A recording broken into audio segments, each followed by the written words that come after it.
వందన మా దేవ, నీ నామానికి కృతజ్ఞతలు తండ్రి. ఉదయకాల సమయం నుండి రాత్రి వేళ సమయం వరకు తండ్రి, నీ కృప చేత నీ ప్రేమ చేత కాచి కాపాడి వచ్చావు నాయన. నీకే కృతజ్ఞతలు తండ్రి. సహోదరుల సవాస కూడికను వారానికి 2 సార్లుగా జరుపుకోవటానికి ఎంతో అమూల్యమైన అవకాశాన్ని మాకు ఇస్తున్నందుకు నీకే కృతజ్ఞతలు తండ్రి. ఈ రాత్రి వేళ సమయం అందు తండ్రి, నీ గ్రంథములో తండ్రి నీవు దేవా ఈరోజు మాతో మాట్లాడుతుండగా దేవా, ప్రతి మాట కూడా తండ్రి వృధా కాకూడదు తండ్రి. ప్రతిఫలం ఇచ్చే గొప్ప భాగ్యాన్ని దయచేయను ఆయన. చెప్తున్న నాకు తండ్రి, వింటున్న నీ బిడ్డలు దేవా, కేవలం చెప్పేవాడగా ఉండక వినేవాళ్ళ ఉండక తండ్రి, నీవు చెప్పిన మాట ప్రకారంగా ఈ కొద్ది జీవితంలో జీవించే గొప్ప భాగ్యాన్ని మాకు అందరికి దయచేయమని మా ప్రభు నీ ప్రియ కుమారుడు యేసుక్రీస్తు నామాన్ని ప్రార్థన అడిగి వేడుకుంటున్నాను తండ్రి. ఆమేన్. క్రీస్తునందు ప్రేమని దేవుని వారలారా, దేవుడు ఆరోగ్యాన్నిచ్చి మరి ఆయుష్నిచ్చి ఈ రాత్రి సమయమందు దేవుని మాటలు చెప్పటానికి వినటానికి అవకాశం ఇచ్చిన మొట్టమొదటగా తండ్రైన దేవునికి క్రీస్తు పేరిట నా కృతజ్ఞతలు చెల్లిస్తున్నా. మరి వాక్యాన్ని వినటానికి కూడి వచ్చిన మీ అందరూ కూడా క్రీస్తు పేరిట నా వందనాలు తెలుపుతున్నా. దేవుని మాటలు మనం ఆసక్తి కలిగి దేవుని మాటలు విందాం. మరి మీరందరూ కూడా మనసులో అటో ఇటు పెట్టుకోకుండా దేవుని మాటలు మనం శ్రద్ధతో విందాం. ఈరోజు దేవుడు మనతో ఏం మాట్లాడుతున్నాడో ఆ వేకు ఈరోజు మనం ఎదురు చూసే వాక్యం చాలా అమూల్యమైనది, చాలా విలువైనది. మీరందరూ కూడా వాక్యాన్ని చూడండి, ఇక్కడ చూసి వాక్యాన్ని వినండి. మరి తలకాయలు ఎవరు వంచుకోకండి, ఎందుకంటే వాక్యం ఏం చెబుతున్నాడు అనేది ఒక్కసారి గమనించి వినండి. ఈరోజు చాలా అమూల్యమైన మాటలు దేవుడు మనతో మాట్లాడుతున్నాడు కాబట్టి ఒక్కసారి ఆలోచించండి. బైబిల్ గ్రంథంలోనూ చాలా విషయాలు మనకు రాయబడి ఉంటాయి. ఎందుకంటే ఒక్కసారి మన జీవితాన్ని మనం ఆలోచిద్దాం, ఒక్కసారి మన బ్రతుకును మనం ఆలోచిద్దాం, ఒక్కసారి సమాజంలో పడిపోయిన జీవితాలు ఒక్కసారి ఆలోచిద్దాం. ఎందుకంటే ఈరోజు బైబిల్ గ్రంథంలోనూ చాలా మాటలు ఉన్నవి.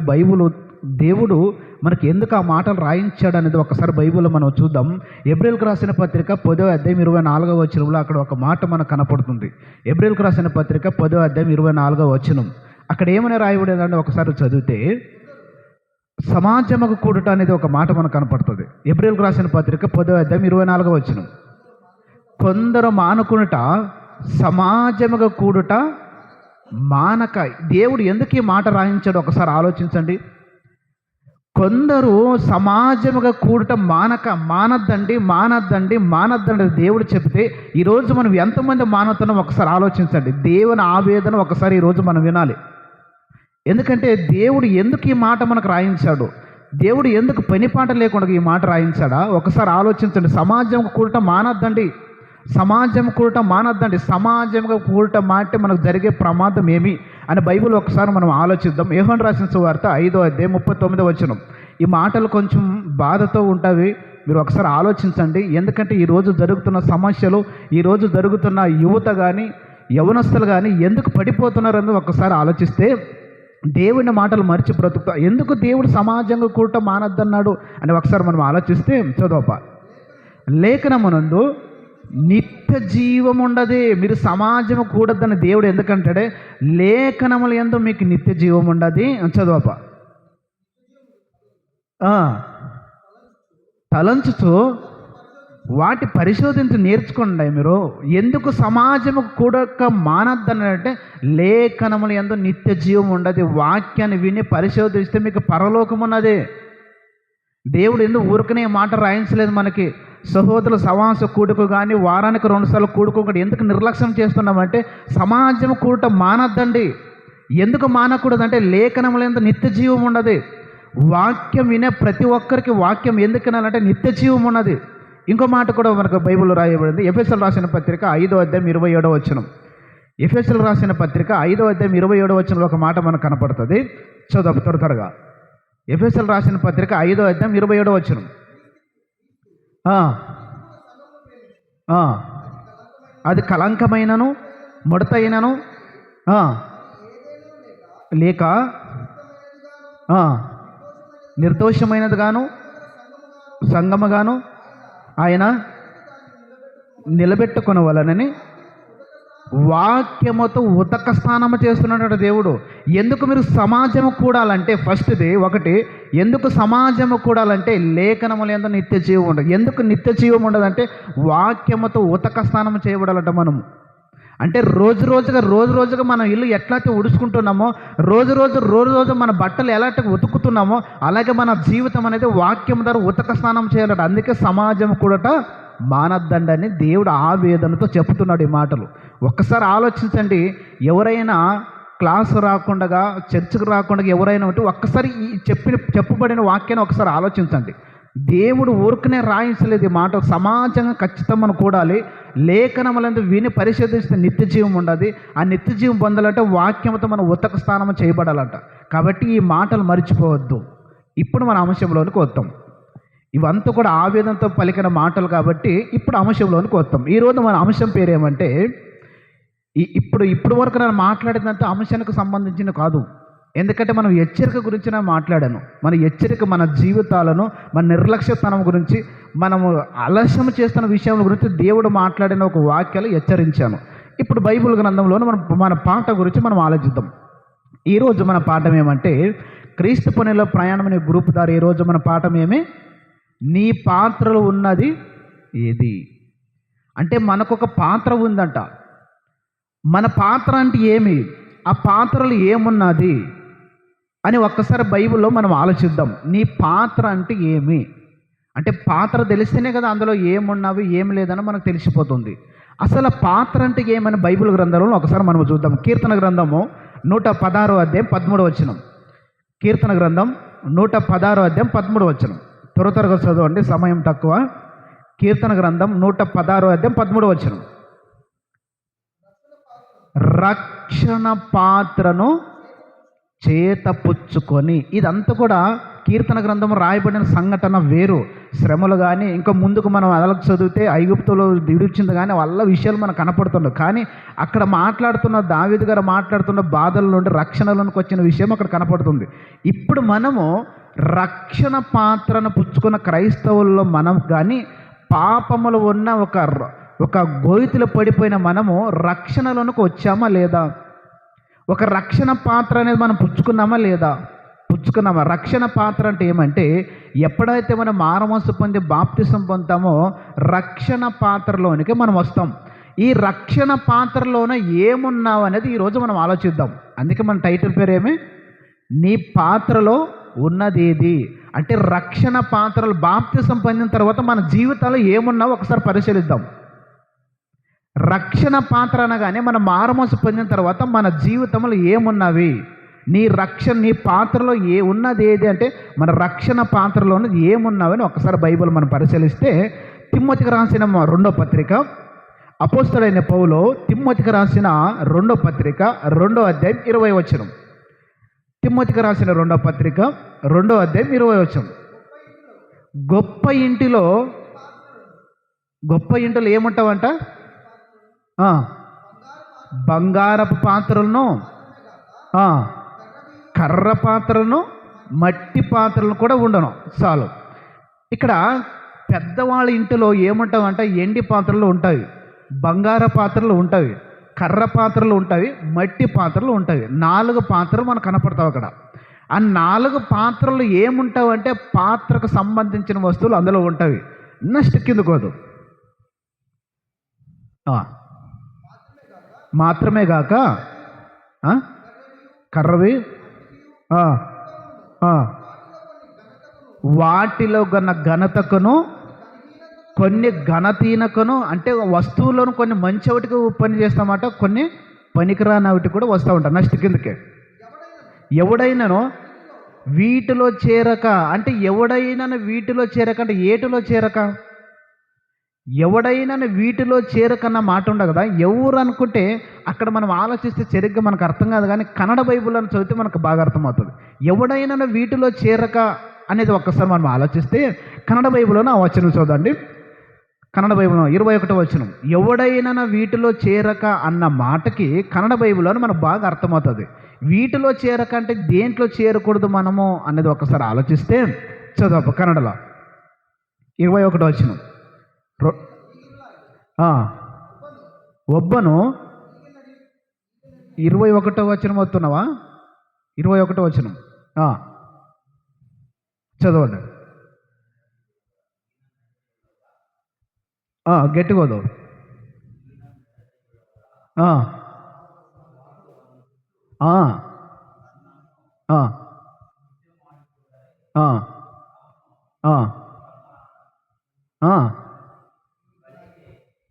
చాలా. ఎందుకంటే ఇక్కడ ఏమి కనపడుతుందో కళ్ళల్లో మనకి, బలహీనమైన పాత్రలో వాళ్ళలాగా ఉండక బలమైన పాత్రగా ఉండటానికి మన కన్నడ బైబిల్లో స్పష్టంగా కనపడుతుంది. వీటిలో చేరకంటే బలహీనతమైన పాత్రలో మీరు ఉండద్దు. బలమైన పాత్ర అంటే యజమానుడు వాడుకునే లెక్క ఉండాలి. మీరు యజమానుడు తీసి పొయ్యి దగ్గర తీసి చెప్పుల దగ్గర పాడేసేలా ఉండకూడదు పాత్ర ఇంటిలో. అంటే ఒక ఇంటిలో పాత్ర పనికొచ్చే ఆ ఒక పాత్రని మంచి స్థలంలో దాచేలాగా ఉండాలి పాత్ర ఇంటిలో.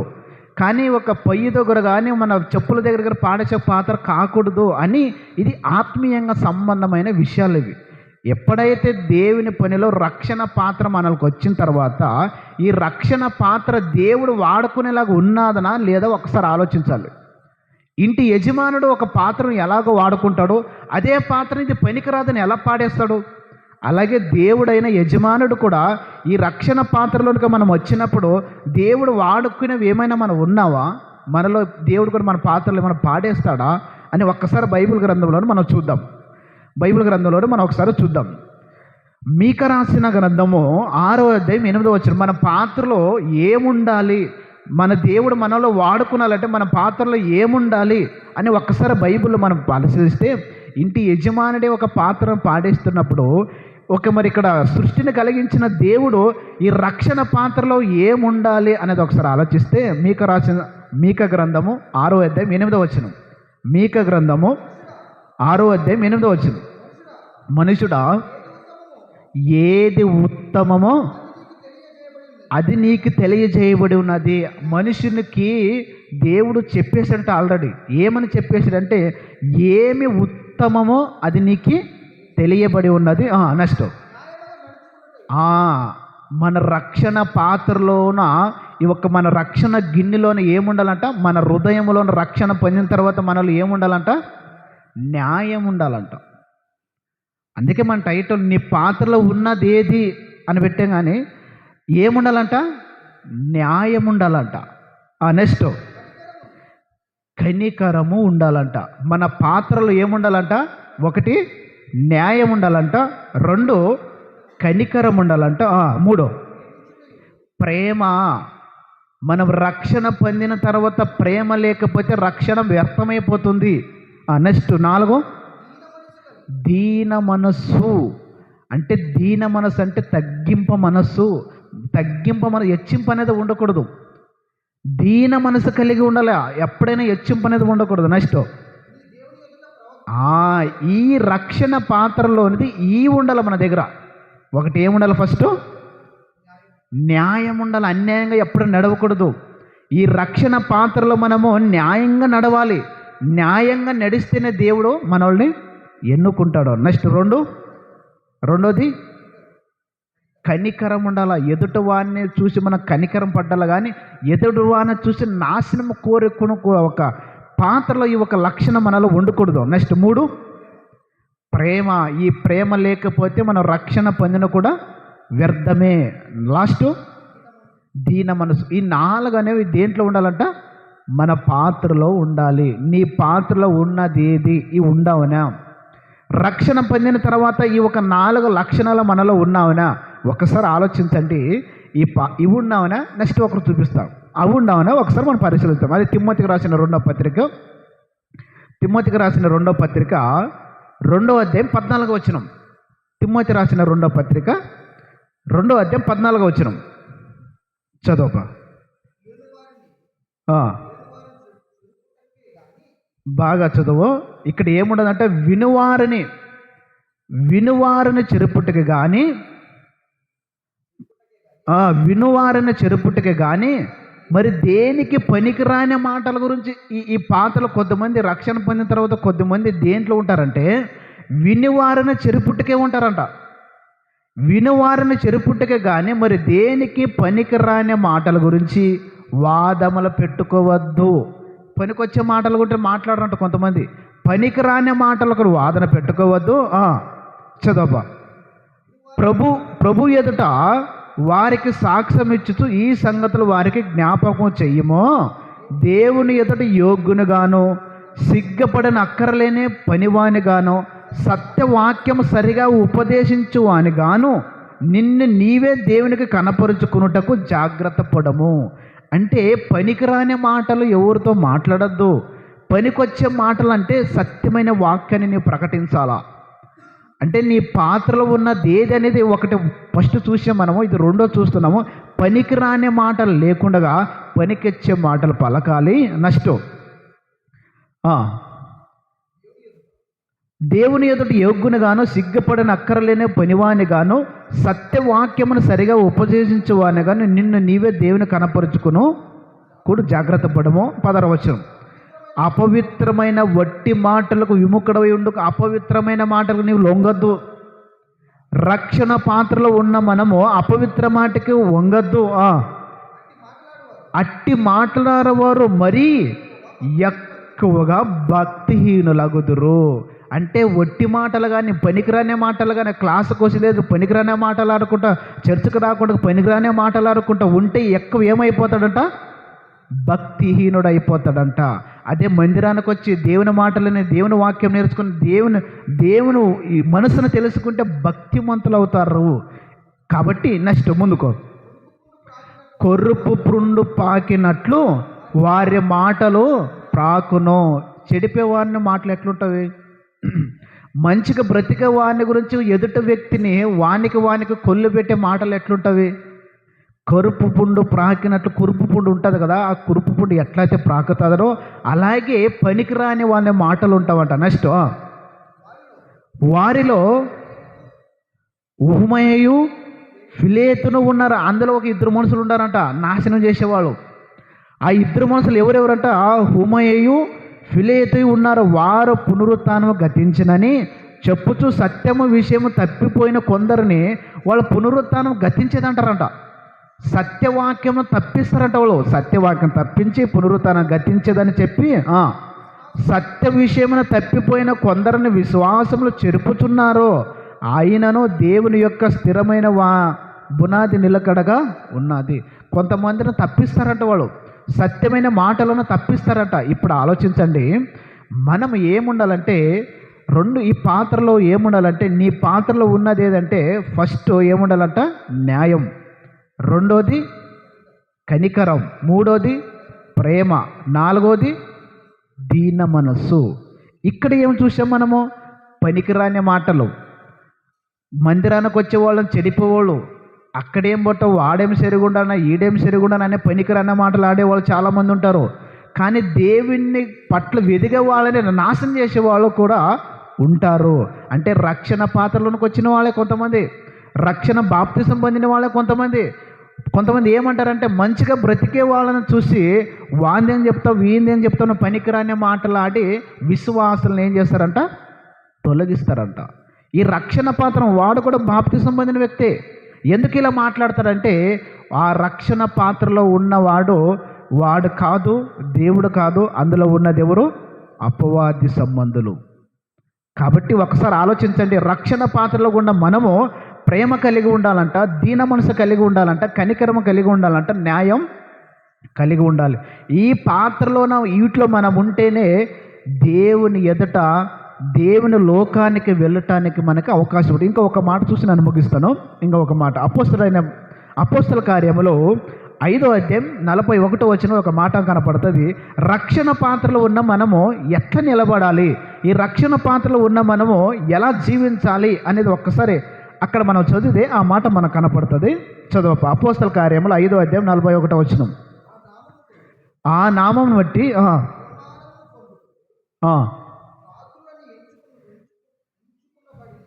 ఆ పాత్రలో ఎవరెవరు ఉన్నారంట? అక్కడ ఎవరెవరు ఉన్నారని మనకు కనపడుతుంది. అక్కడ అపోస్తల కార్యములు రాయబడిన మాట అక్కడ ఎవరెవరు ఉన్నారంట? శిష్యులు మనకు కనపడతారు. ఆ శిష్యులు ఒక రక్షణ పాత్ర పుచ్చుకున్న తర్వాత ఎన్ని శ్రమలైనా భరించటానికి నిలబడ్డారు. అక్కడ వాళ్ళు ఎన్ని బాధలైనా భరించటానికి నిలబడ్డారు వాళ్ళు. చదువుపా. ఆ నామము కొరకు అవమానం పొందటానికి కూడా రెడీ. ఆ రక్షణ పాత్ర వాళ్ళకి పుచ్చుకున్నారు కాబట్టి ఆ రక్షణ పాత్ర రక్షణతో పరలోకానికి చేరాలంటే ఎన్ని బాధలు వచ్చినా భరించాలంట. వారు సంతోషించుతూ ఆ రక్షణ పాత్రలో మనం ఎట్లుండాలంటే, ఒకటి ఫస్ట్ మనం మీకా గ్రంథం చూసిన ప్రకారము మనకి ఏముండాలంటే న్యాయం ఉండాలంట, రెండోది కనికరం ఉండాలంట, మూడోది ప్రేమ, నాలుగోది తగ్గింపు. ఇవన్నీ తర్వాత దేవుని గురించి ఎన్ని శ్రమలు వచ్చినా భరించాలంట, ఎన్ని బాధలు వచ్చినా భరించాలంట. ఇటువంటి స్థితిలో ఈ రక్షణలో మనం ఉంటే చనిపోయిన తర్వాత ఈ ఎన్ని కష్టాలు వచ్చిన బాధలు వచ్చిన భరిస్తేప్పుడు దేవుడు ఈ పాత్ర అమూల్యమైనది, ఈ పాత్ర నాకు పనికొచ్చేది, ఎన్ని కష్టాలు వచ్చినా నా బిడ్డ తొలగిపోడు, న్యాయంగా బ్రతుకుతున్నాడు నా బిడ్డ కనికరము చూపిస్తున్నాడు నా బిడ్డ దీన మనసు కలిగి ఉన్నాడు నా బిడ్డ అని దేవుడు ఏం చేస్తాడంట, పాత్రని వెన్నుకుంటాడంట. అదే గొప్ప ఇంటిలో ఒక యజమానుడు ఎలాగైతే ఎన్నుకుంటాడో అలాగే దేవుడు కూడా మనం ఈ లక్షణాలు కలిగి ఉంటే దేవుడు మనల్ని వెన్నుకుంటాడు. ఈ లక్షణాలు లేకపోతే ఒకరిని పనికిరాని మాటలని చెడు బుద్ధులు చెప్పి కొండెంలో చెప్పు, ఈయన మాట అక్కడ వాని మాట ఇక్కడ కొండెంలో వచ్చి జగడలు పెట్టేవాడిని దేవుడు ఏం చేస్తాడంటే వదిలేస్తాడు. దేవుడు పట్టించుకోడు అట్లతోనే. కానీ పనికిరాని పాత్ర ఎక్కడ మనం ఉండకూడదు, పనికొచ్చే పాత్రలాగే ఉండాలి. యజమానుడు పనికిరాని పాత్ర ఎక్కడ పాడేస్తాడు, ఇంటి యజమానుడు కొస ఊడిసి ఒక చెప్పులు పాడేసి ఒక స్థితికి వెళ్ళిపోతుంది. అలాగే పనికొచ్చే పాత్ర ఇంట్లో ఆల్మార్లో కానీ మెయిన్ ప్లేస్లో కూడా పెట్టుకుంటాడు యజమానుడు. అలాగే ఈరోజు కూడా మనం ఆత్మీయ జీవితంలో రక్షణ పాత్ర పొందిన మనము కొంతమందిని కట్టాలే తప్ప, కొద్దిమందికి వాక్యం చెప్పాలి, కొంతమందిని రమ్మనాలి, దేవుని వాక్యం వినిపించాలి, మన ప్రేమ కలిగి బ్రతకాలి, ఒకరి మీద ఒక ప్రేమ చూపాలి, తగ్గింపు మనసు కలిగి ఉండాలని బ్రతకడం మాటలు చెప్పి ఈరోజు వాడిట్లా ఈడిట్లా అని కొల్లిపెట్టి ఈ ఒక భక్తి విషయంలో నాశనం చేసిన చాలామంది ఈ లోకంలో ఉంటారు చూడి, వాళ్ళు దేవుడు ఎప్పుడు వాళ్ళని వెన్నుకున్నాడు. ఒకసారి ఆలోచించండి. ఇప్పుడు మన టైటిల్ పేరేమంటే నీ పాత్రలో ఉన్నది దేది. ఇప్పుడు మన పాత్రలో ఏముండవు మనమేమో ఆలోచించుకోవాలి. మన ఆత్మకు మనకి తెలుసు, నీలో ఉన్నది నాకు తెలియదు, ఎదుట వ్యక్తి తెలియదు. నీలో ఉన్న మంచితనమా, నీలో ఉన్న చెడ్డతనమా, నీలో ఉన్న కుళ్ళు, నీలో ఉన్న కుటాంతరం మనకు తెలుసు. కానీ రక్షణ పాత్ర పుచ్చుకునే తర్వాత మన పాత్రలో ఏమున్నది ఒకసారి ఆలోచించండి. ఇప్పుడైనా మన పాత్రలు దేవునికి ఇష్టం లేనగా ఉన్నావా? ఇప్పుడైనా దేవుని మాటలు హెచ్చరించి దేవుడు ఎన్నుకోలాగా మన జీవితం మనం ఉండాలి. కానీ దేవుడు తుణీకరించే జీవితం మనలో ఉండకూడదు. నీ పాత్రలో ఏమున్నదంటే మంచి క్యారెక్టర్ మనము కలిగి ఉన్నామా? ఈ పాఠం ద్వారా ఇది మనం ఈరోజు మనం నేర్చుకునే విషయం. కాబట్టి ఈ మాటలను ఆలోచించండి. మనకు సమయం ముగిసింది కాబట్టి కంపల్సరిగా మనము సహవాసం అనేది కంపల్సరిగా కూడుకోవాలి. లేఖనం అనేది నిత్య జీవం అనేది కంపల్సరిగా, వాక్యం అనేది మన చెడు తలంపులు కానీ వాక్యం ఉతక స్థానం మనము చేసుకోవాలి. ఈ వాక్యం ఎంత వింటున్నామో అన్ని చెడ్డ ఆలోచనలు అన్నీ కూడా దూరం అయిపోతాయి. కాబట్టి ఈ మాటలను కూడా మనసులో ఉంచుకొని మరి సమయానికి చేరి రావాలి. మరి ఈరోజు రక్షణ పాత్రలో ఉన్నది ఏదైనా మనం పరిశీలించుకొని, దుష్టునికి సంబంధమైన రక్షణ పాత్రలో ఉన్నావా వాటిని వదిలేసి దేవునికి సంబంధమైన దేవుడు కోరుకున్న ఒక జీవితం మనం అందరూ కూడా బ్రతికి ఆయన నుండి లోకానికి చేరాలని కొద్ది మాటలు చెప్తూ ఈ అవకాశం నేను ముగిస్తున్నాను.